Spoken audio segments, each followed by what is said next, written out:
I think maybe this will go down as the night when Ruben Amorim ball finally came to Old Trafford. Let's start with Harry Dino, Kavicha, Maguire, Scalia. Harry Maguire was moving mad. Mate, this is like arguably your team's best game. Even Hojlund looked good. The ship has been steadied ever so slightly, only slightly. We're still not buzzing, we're still not shouting from the rooftops, and that showed yesterday. Disappointed, devastated. I think that the mood everywhere, even in the camp of Athletic de Bilbao, is very similar to mine. Well, there's fans out there who can't wait to stick the boot into Manchester United. If we win this Europa League trophy, and I make us favourites now, that's 3 trophies in 3 seasons. This is the worst Man United team ever. Drink it in, people. Ooh. Drink it in. Hello everyone and welcome back to Inside Devils, talkSPORT's Manchester United show, keeping you bang up to date with everything coming out of Old Trafford. And we've even moved our show just for you guys, so you guys can get instant reaction the morning after, the night before, in Bilbao. Manchester United winning by 3 goals. 3 goals to 0.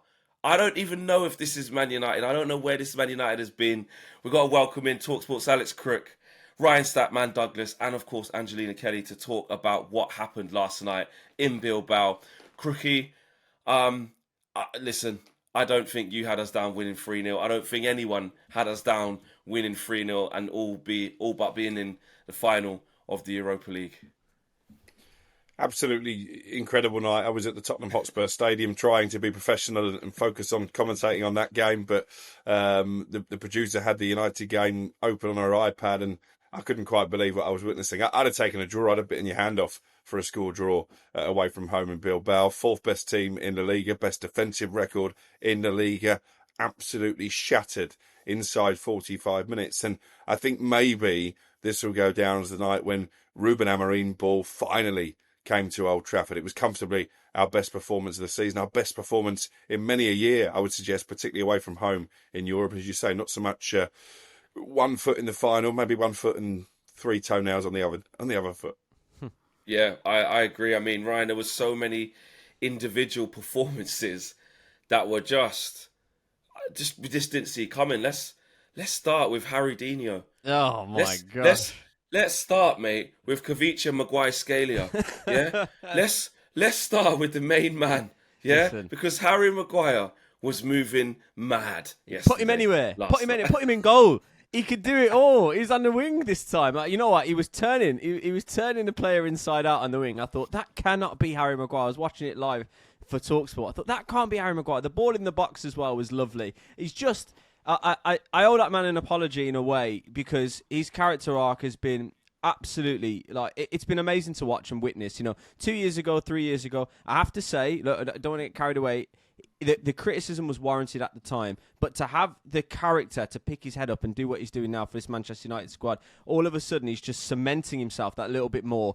Fair play to him. But in terms of us, in terms of what that score does for us, I think 133 teams have won the first tie by 3-0 in the UEFA Cup competition, and all 133 have got through to the next stage. Oh, I needed a good stat, Ryan. Yeah, I needed man. a good stat. I like that one. Let me tell you. So that is. It's huge. It's huge, and it was a bit of a capitulation really from Athletic Club. Don't get me wrong in that first half, but the good thing about like Crookie says there, Amorim ball. We smelt blood. We smelt blood, and we smelt that they were there for the taking. And boy, did we take it! 3-0 at half time. Gosh, I'm still coming down from that high. I'm not going to lie. Yeah. I'm still coming down from it the morning after. It was amazing. It just didn't feel it after the game, Andrew. I don't know how you felt, but Ryan just touched on it there about almost like a come down.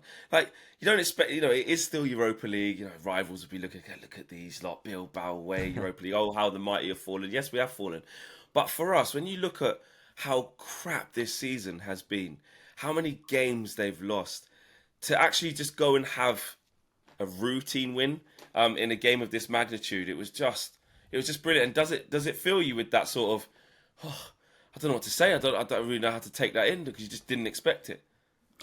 Yeah, I think so because, you look at that stadium, you look at the atmosphere, you look at, like Crookie said, how well Bilbao have been doing. Also, how rubbish Man United are against Spanish teams because I read a stat that Our last 6 eliminations from knockout stages of major European competitions have come from Spanish sides. We've got the worst win rate of 31%.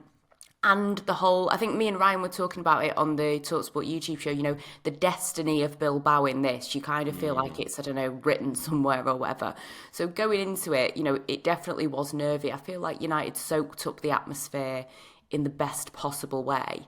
But it was just, I walked away from it feeling really weird of like, hang on, even though the first 25 minutes were pretty nervy, you know, they actually controlled the game. And the more we got into the second half, I felt like the danger was just getting less and less and less. And of course it is, you know, they went down to 10 men, but we didn't manage to exert any kind of control when Leon went down to 10 men. So for me, it was just a really strange feeling that I could actually be proud of my players. Yeah, and I could actually enjoy it. And I think, you know, Ruben Amorim talking about, you know, this can't save our season. I don't think, well, depending on how you look at it, you know, winning the Europa League would save the season for me because a trophy is a trophy and you still have something tangible to take away from it.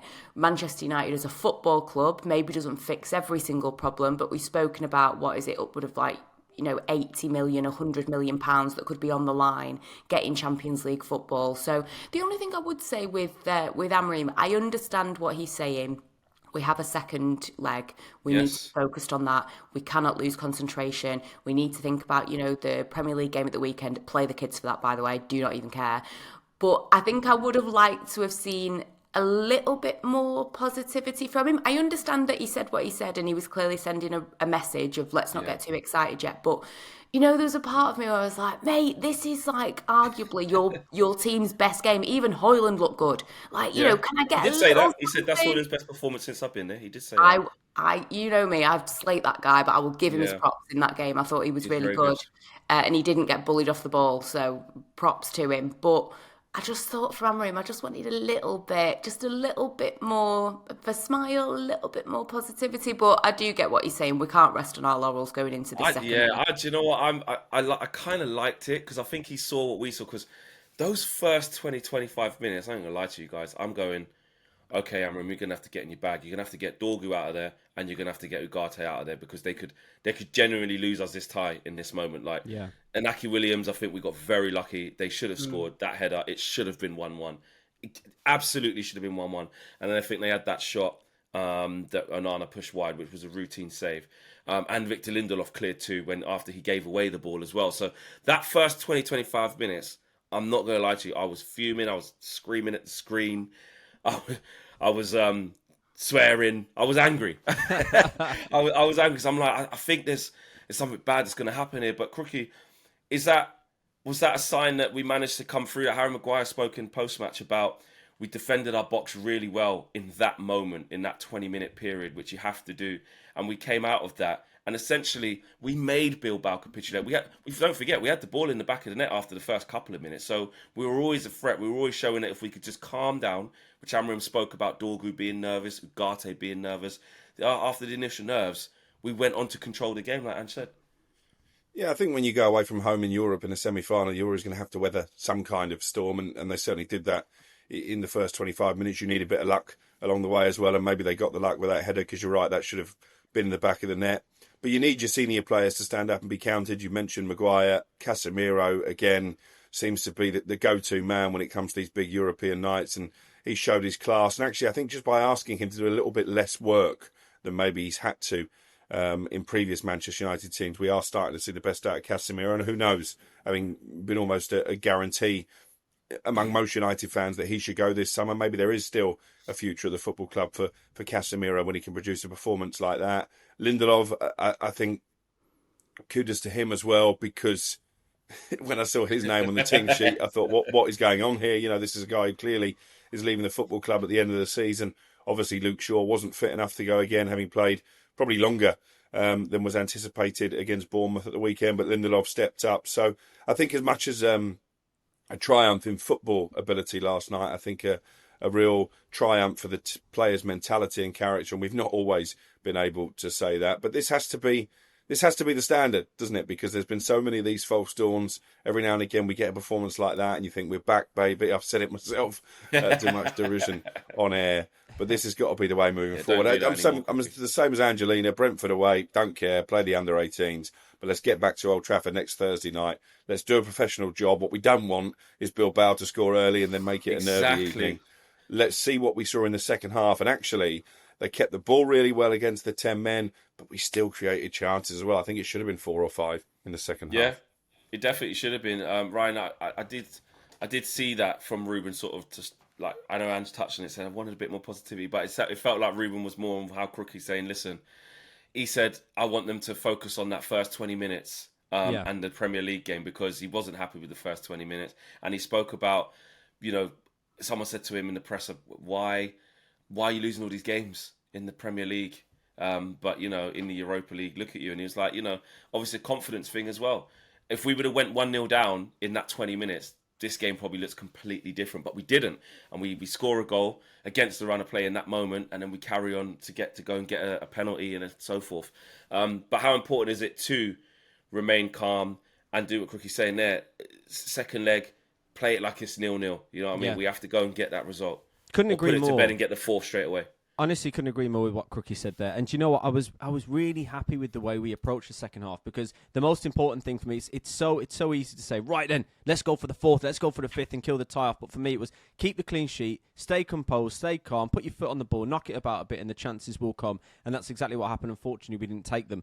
But that is the same mentality that we have to take into the second leg now as well. I did say, and I've said it so many times, more nervy about the home leg in general, because I'm just nervous about playing at Old Trafford these days, weirdly enough. But it just feels like now they know what to do. The boys have the blueprint of what to do. And I must say, and I can say it now with hindsight, but I did say yesterday before the game even started, we're better than we were 2 months ago. It's marginal, but 2 or 3 months ago we were about to crash. It was on course for just to be so messy. But the ship has been steadied ever so slightly, only slightly. We're still not buzzing, we're still not shouting from the rooftops, and that showed yesterday. But we talk about the game, we talk about the second leg and who we're going to play and all that. Are we going to talk about the main man himself, Bruno Fernandes? He is unbelievable, and he's leading the line. And look, the one thing that we can say is we can all sing off the same hymn sheet now. I think Bruno did divide opinion a bit. There was these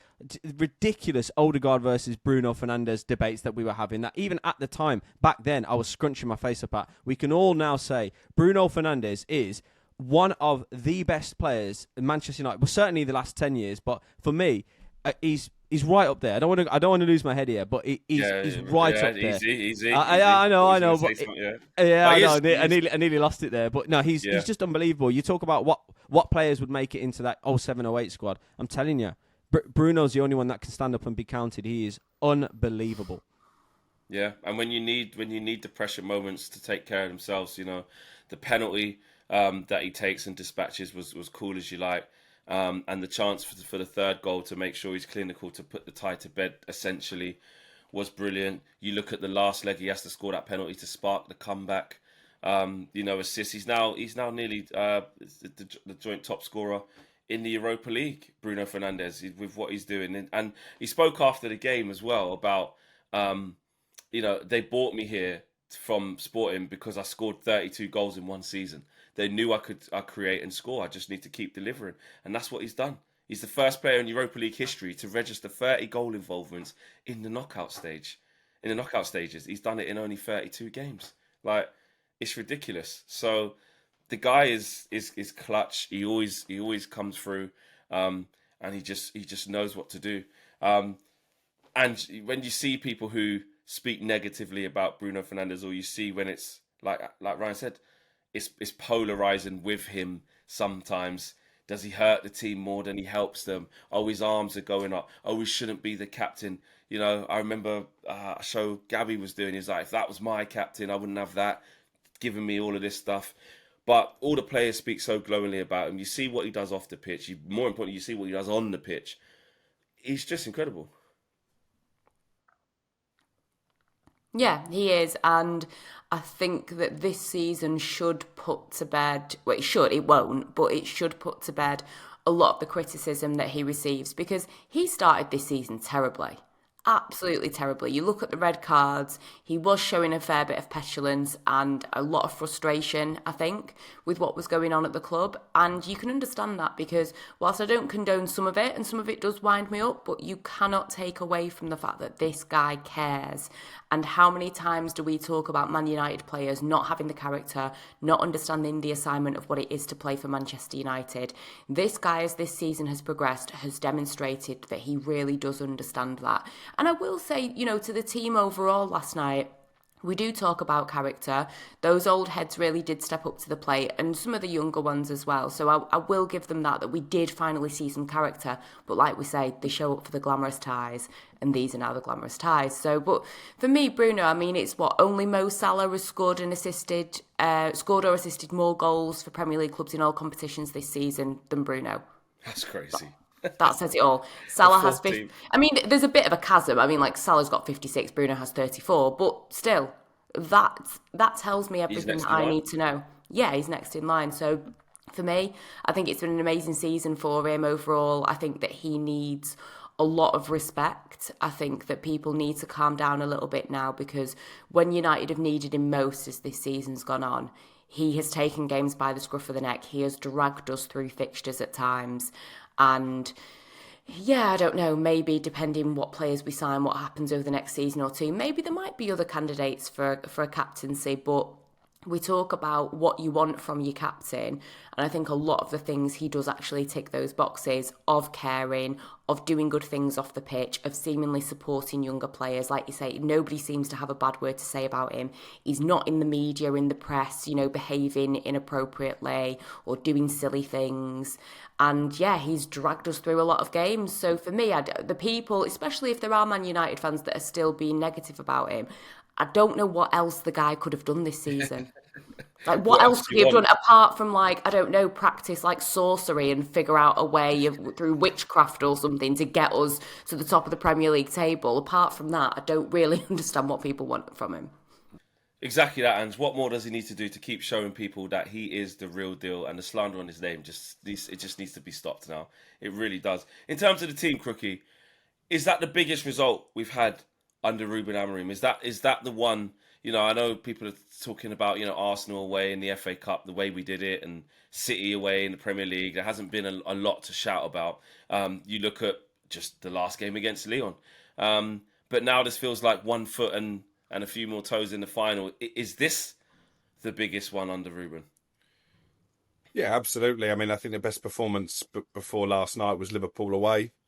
Maybe that was as much to do with the fact that if you could handpick an opposition to play his style against, maybe it would be Liverpool, but nonetheless, they certainly turned up and showed big character at Anfield. But I think when we look back at this season, the Europa League campaign will define it. You mentioned that game against Lyon. We should have been out. I mean, it was an incredible comeback.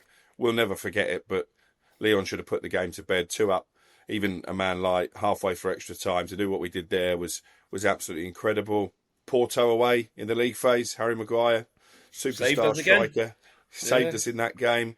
Fenerbahce, we were there, tough place to go, intense atmosphere, managed to come away without defeat. So I think, the European adventure has been the salvation throughout Europe. And, my wife can't understand it because she tries to goad me when we lose in the Premier League now. And I'm like, I don't care. I don't care if we lose at home to Wolves. I don't care if we need an equaliser to draw with Bournemouth. I'm not interested in the Premier League. Full stop for the rest of the season. It's all about this European competition. And you know what? Hated, adored, never ignored. There's fans out there who can't wait to stick the boot into Manchester United. If we win this Europa League trophy, and I make us favourites now, that's 3 trophies in 3 seasons. This is the worst Man United team ever. Drink it in, people. Drink it in. Yes, rivals tears. Rivals tears, mate. 100% Crookie. I'm with you on that. I mean, Ryan, does it, like Crookie said, that is our best performance, but does it feel like something special is happening? Because he spoke about there, what happened in the league phase where, we had to come back and win games because we are still unbeaten in this competition. We won't die. What happened against Lyon was ridiculous. You look at what happened against, even when I think about some of the league games, Rangers, we were kind of cruising. Then they go down to 10 men, don't they? Then it goes to 1-1 in the last minute. Then Bruno scores in the last minute. I look at, who was it? It was when we played Bodo Glimt. We went 1-0 up really quickly, then bang, bang, it was Dorgu's first game, Malassia's first game back in ages. Then they were 2-1 up, we had to come back and win.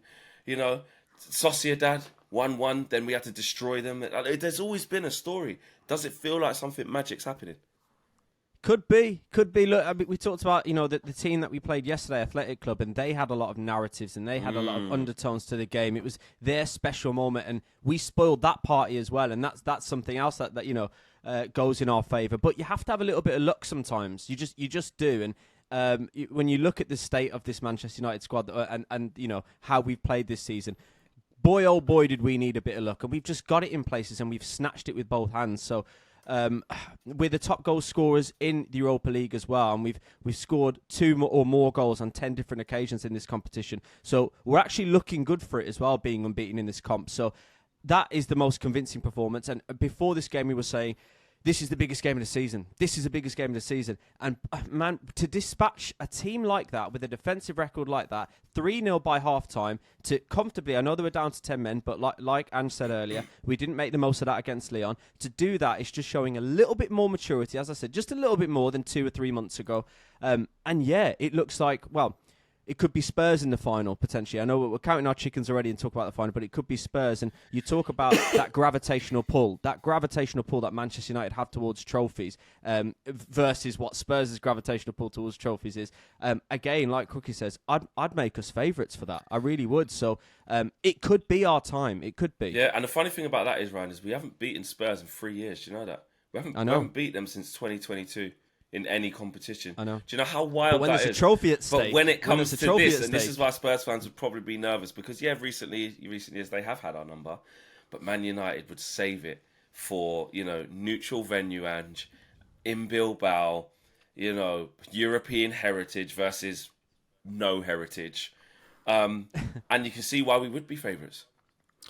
Yeah, definitely. I mean, I would not go into it underestimating Spurs, just in the sense of I was at that home game when they did manage to completely carve us open. A lot of months have passed. You would like to think that United will be in a better position going into that game. So I'm kind of on the fence a little bit with it, in that I agree, like, it's Spurs, like, we'll be fine. But on the other hand, you do think, there's something in there potentially that we do need to, not completely underestimate them.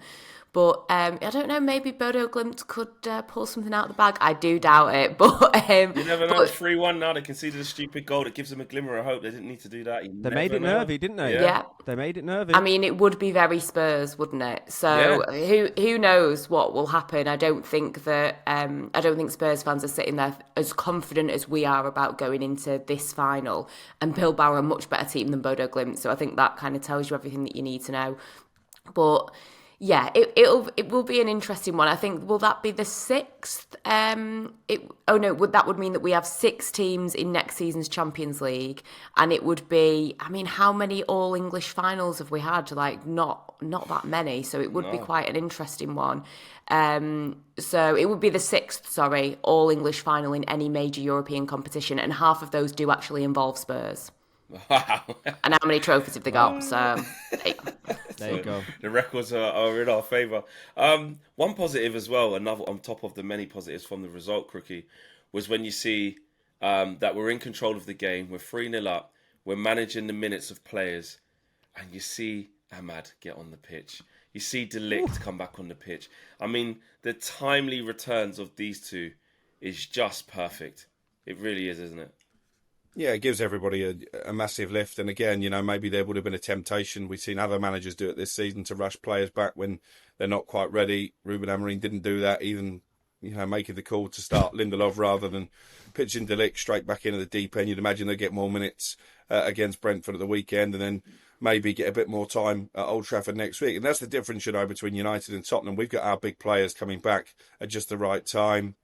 They lost Lucas Bergvall before the game last night. He was on crutches. Doesn't look like that ankle injury is going to heal anytime soon. Son probably won't kick another ball this season. James Maddison hobbled off. He was their best player and went straight down the tunnel. No way. So he's going to struggle to be fit for the second leg. And Solanke was forced off at the end of the game as well. So where Spurs are the walking wounded, suddenly United squad looks quite strong. Yeah, I wasn't aware of that. Of those good thing we had Crookie in there, infiltrating, letting I us know know. what's going on the other side of the draw. Thanks for that, Crookie. But Were yeah, you we'll playing see. mind games with Ange Crookie post match?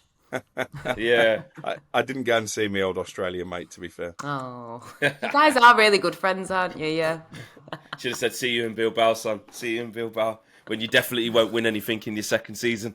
Spurs fans were singing, Tottenham on their way to Bilbao coming out of the game, but they weren't singing it with that much gusto. And a couple of them that I spoke to walking to the tube, they're a little bit nervous about that Bodo Glimt goal. Bodo Yeah. Glimt, when it comes to knockout games at home, they regularly score 2 or more goals. If they get an early goal next week, it's going to be tense. And let's be honest, Oh dear. we want Bodo Glimt in the final, don't we? Scrub the all Of English. Yeah, course. definitely. We Absolutely. want the Norwegian minnows. Of course we do.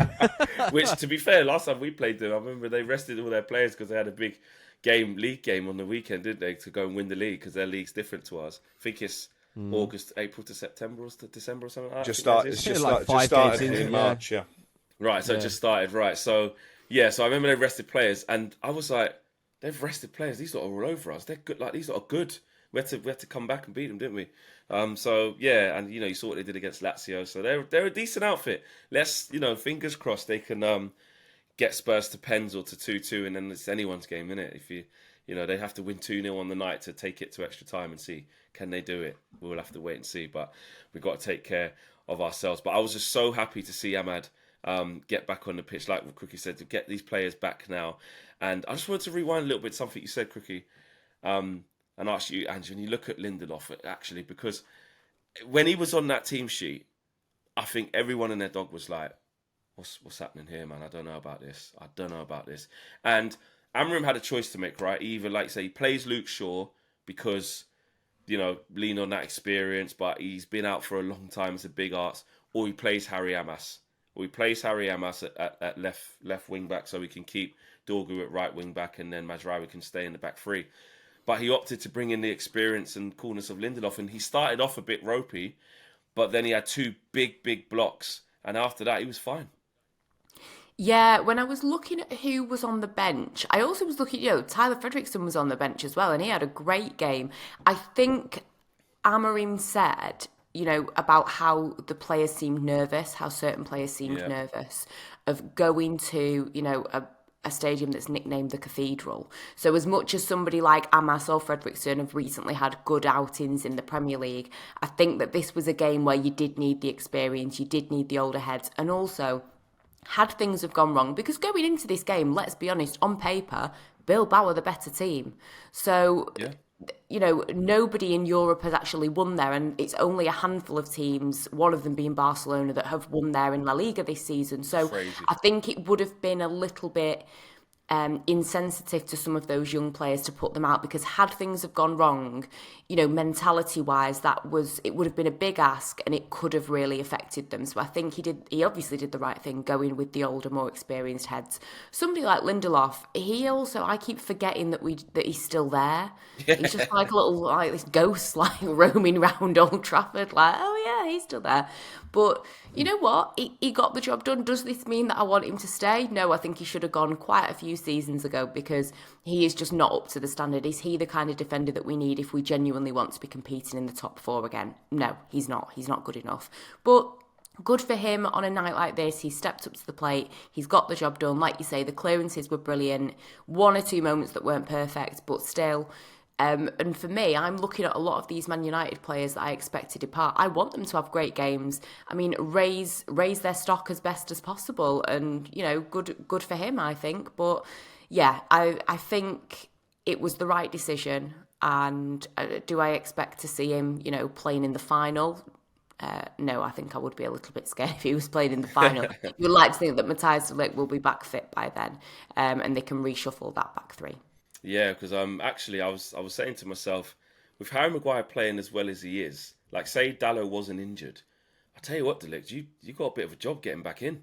You got a bit of a job getting back in, really. It's only made it easy because you probably got to shift Mazraoui once as an extra space at centre half.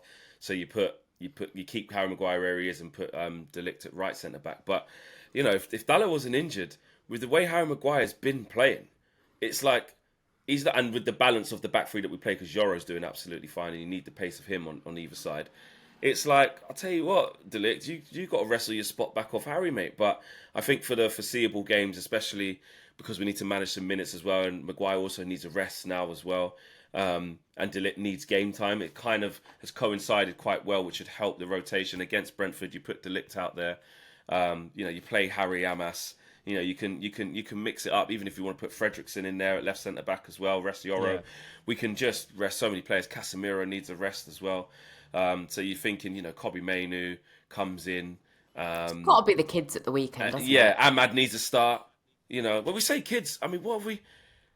Could you finally start Chido? Surely, I mean, but the reason why. Let's talk about Rasmus Hojlund actually, because it leads me into that. Because Ruben said it's his best performance since he's been there. Ryan, firstly, do you agree with that? And secondly, do you agree that he needs to keep playing him through like these meaningless Premier League games just because his confidence has been so bad? Like, can he nick a goal? Can he get some rhythm going into the key periods for him? I'd be starting Hojlund on the weekend, I have to say. And I was calling for him to be dropped, when Xerxes was fit, because he looked like he needed a rest. But just over this last few games, he's putting himself about a bit, and he's actually holding up the ball a little bit better. His hold-up play, start and middle of the season, basically towards the back end of the season as well, was virtually non-existent, and he didn't offer anything, and of course he wasn't scoring goals as well. However, he's put himself about a bit. For the third goal, I think it was Bruno's second, he muscles off. He's surrounded and he muscles everybody off, and he allows Ugarte to make that back heel. So look, he's putting himself about. He's adding something to the squad, which is great. I would be starting him, but I'm with you guys in terms of Amas and starting the kids, etc. Ahmad, I think at least 60 minutes, something like that. And there's something to be said as well, by the way, as a sidebar. Amrin's game management, I know we kind of touched on it a bit, but there'd have been some temptation there with Ahmad being fit to start him in what was a huge game. Maybe Kobe Mainu as well. He showed some composure against Leon, but he doesn't. He doesn't feel the outside pressure. He starts where he wants to start, and he doesn't rush the kids back into the squad. So I really like what he's doing there. But back to Hojlund. Credit where credit's due. Last couple of games, he wins the penalty as well, don't forget. Yeah. He scored on the weekend. So look, yeah, exactly. I'm starting him. And just seeing if he can carry on this momentum into the second leg, because yes, we're 3-0 up, but it's not necessarily dead and buried. And if he's in form, stick him up top. Give him he has been taking him off. He has been taking him off, hasn't he, Crookie, after like 70 odd minutes to give Chido a good 15, maybe 20 minutes. And I just think actually, as a fan, if I take a step back, I'm with Ryan. I've been, even in these meaningless games, a few games ago, I was like, just get Hojlund out of there. He's going to have to be the only striker we actually play because Chido can't play in Europe. Get Hojlund out there. But then when he got that goal against Bournemouth, because I was like, he's having a stinker again, get him off. And he was on with Chido. But the more I think about it, I see why Amorim is trying to get him going, because it's like, if you could just get him to play well for at the time, the sort of 4 games left of Europa League, or 5 games left of Europa League, if you get him confident, then it's going to help us. And it's looking like, fingers crossed, that gamble to do that is actually paying off, because he is getting incrementally better. Slightly. It's partly forced, isn't it? Because, Joshua Xerxes not fit. I think he'd have played more minutes in the running had he have been. But Amorim is aware that Hojlund really is the only focal point, certainly, at senior level. So he's trying to almost play him into confidence on the job. And, there've been some pretty terrible performances along the way, not least in that 1-0 defeat at home to Wolves. But he does tend to come to the fore, Rasmus Hojlund, in Europe. He scored actually against Bodo Glimt in that league game. And I think his best performances have come in Europe. Maybe he's just better suited for European football and the slightly slower tempo than he is to, the blood and thunder of the Premier League. But it was undoubtedly his best performance of the season, one of his best performances in the United shirt last night. Won the penalty, obviously gets his man sent off, which was a big moment in the game. Played a part in the first goal. Held the ball up really well. So I think Amorim's faith in Hojlund is justified, and I expect him to start actually against Brentford, because again I think he's going to want to try and carry on Amorim that momentum and take it into next week and maybe into a European final. Listen, it's not a lack of effort from Hojlund. The boy wants to succeed. Maybe he wants it too much. Maybe at times he tries too hard, but you can see what it means to him whenever the ball hits the back of the net to be a Manchester United player. So good luck to him. Yeah, I definitely agree with that. It's not it's not one Ange where he's not trying. It's just been a lack of quality, and then obviously the confidence being absolutely shot.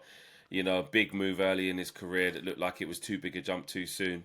Sort of wrong player, wrong time, wrong club. But do you agree with Ruben that was his best performance under him?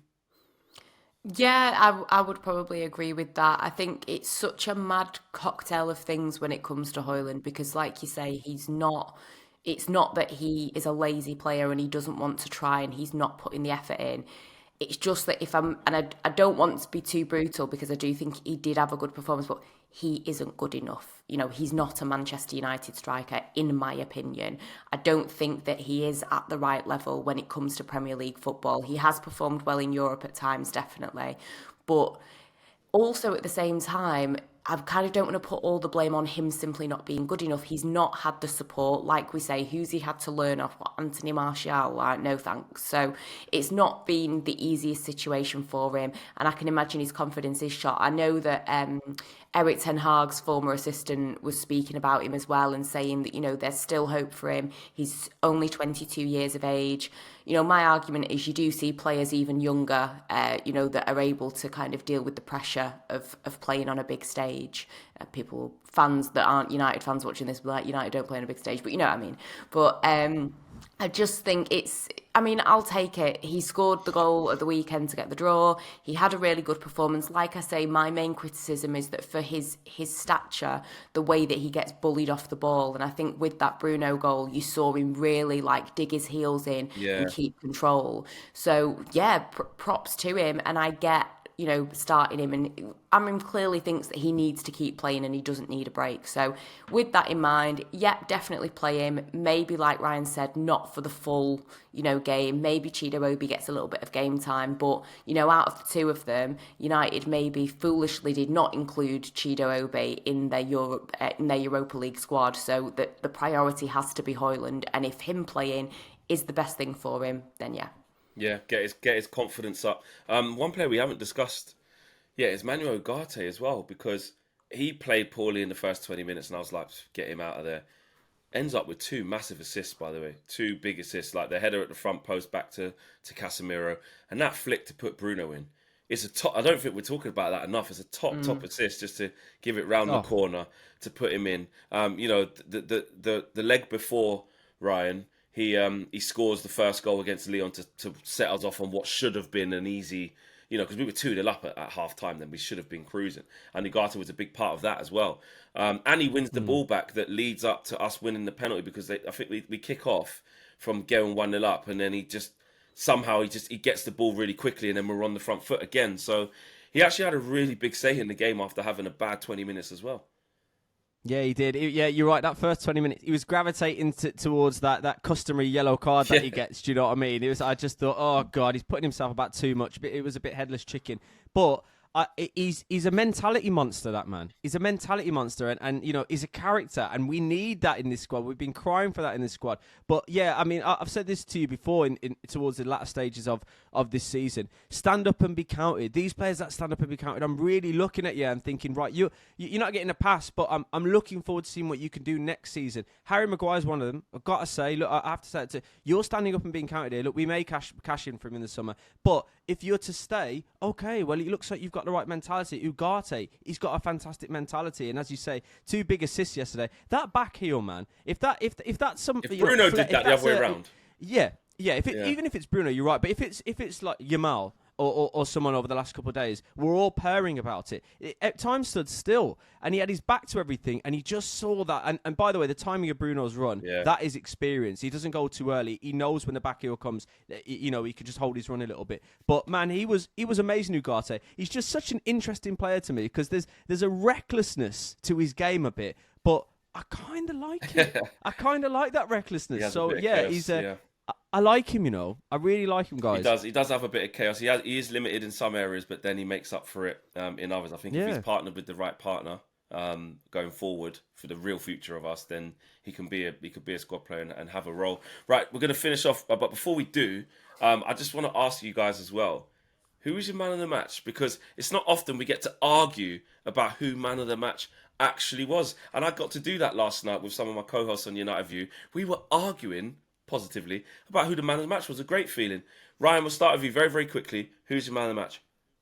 I can't look past Bruno Fernandes. I can't look past him for me. I just think, the penalty is a huge, huge moment. I've said it before. Who's taking your penalties if Bruno Fernandes isn't in this squad? He's unbelievable. I could make a cup of tea when he's taking his penalty. I can leave the room because I know it's going in. And the way he takes that goal, the second he's one-on-one, you know that's hitting the back of the net. And that's that kind of composure you need in a game like that. So for me, Bruno. The man of the match was Bruno. Crookie? I'm going to make the case for Casemiro for the reasons you've just been debating when it comes to Ugarte. Floundering early on. Casemiro is basically doing both their jobs, comes up with the opening goal, another big European night that he's taken by the scruff of the neck. And I think his experience, if we do get to the final, there's still a big worry that Bilbao score early and make it a tense night next week. We're going to get to the final, and I think he's going to be a key man. Ange? It's really hard, isn't it? You could make a case for you could even make a case for Maguire just because 100%. he does stuff that you He just does that at do 0-0 not see when we were coming. at the cost. He did that. Yeah, he does stuff that you don't see coming. I think I would probably go with Bruno just because, and I agree with Ryan's argument, like the calmness that I think that he helps to bring to these games. I think obviously the penalty, obviously his goal, but I just think with him you just have a little bit of an assurance that he's got this, and I just think as the captain as well, I think he did a really good job. Okay, well, I'm going to even it up at 2-2 because I'm with Crookie with the Casemiro shout. Bruno, obviously, easy could have been him. I think he did get it on the night, but Casemiro, it's just exceptional. Like when the whole team was playing poorly in that 20-minute spell where we had to hang on in there, he was still playing well. And played well throughout, and being a little bit biased looking at the last leg as well where he won the penalty and then got 2 assists, then he goes out to Spain and does this. He's just been brilliant. The turnaround in him as well has just been fantastic. Bruno's kind of the levels are that, so I'm going to go Casemiro.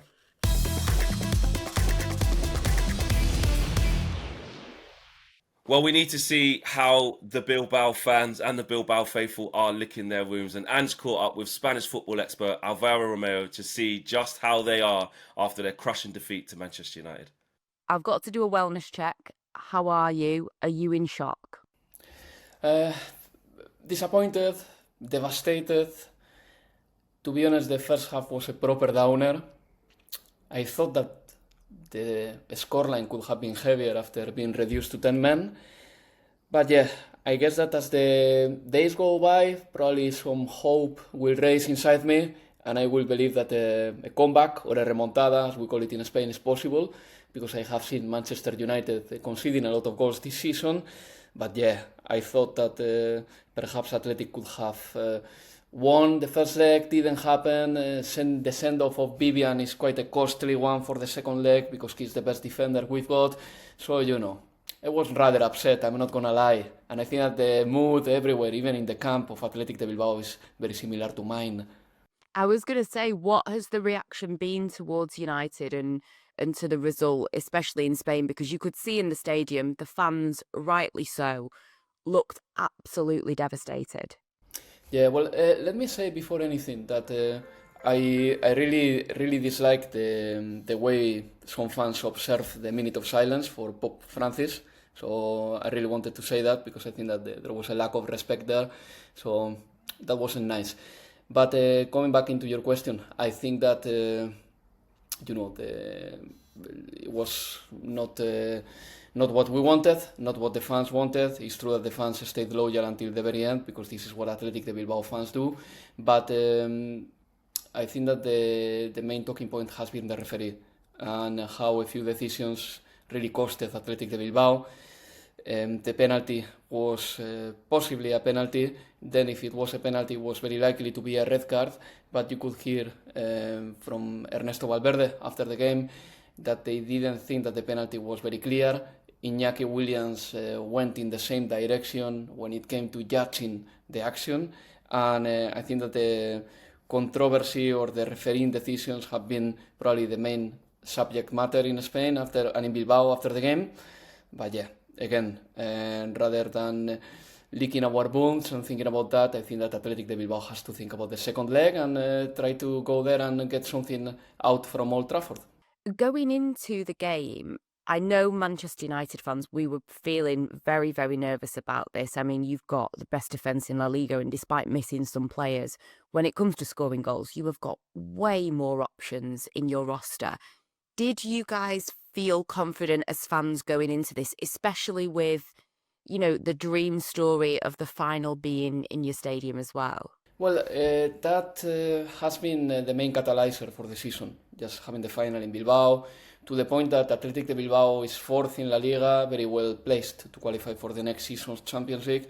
And I think that has been a secondary thing, because winning a trophy at San Mamés in Europe, because Athletic has won many trophies domestically, but never in Europe, that has been the main thing this season, the main line, the main point, the main argument, and the main subject matter, as I say.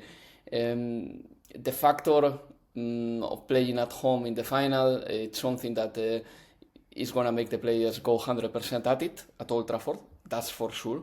And that's what the players will be fighting for. I have no doubt about that. But you referenced the defensive record, and yes, this season it has been really good, really good. It was surprising to concede 3 goals. But yeah, the way they defended in the first goal, the way they defended the player like Harry Maguire wasn't the right way to defend him on the right channel.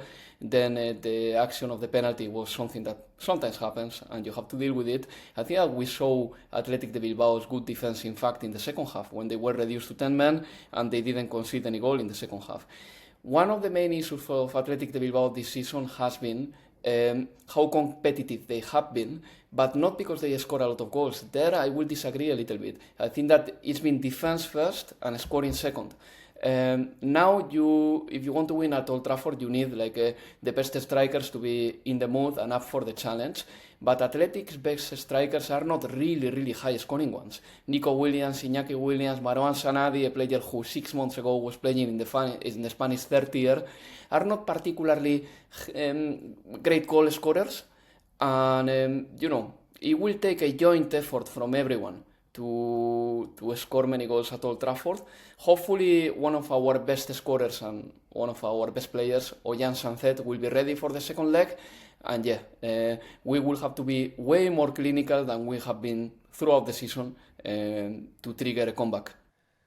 Well, listen, somebody had to lose. It was their big day. It was our big day. Somebody's day had to go. Like they say in boxing, someone's always got to go, and it wasn't going to be ours. We're still undefeated in Europe, trying to be invincible in the Europa League, and we live on. A big shout out to Angelina, Crookie, and Ryan Statman Douglas as well. This has been the latest episode of Inside Devils. It feels much better, doesn't it, now? There's a lot of positivity. We'll see you on the very next episode very soon. Take care. Peace.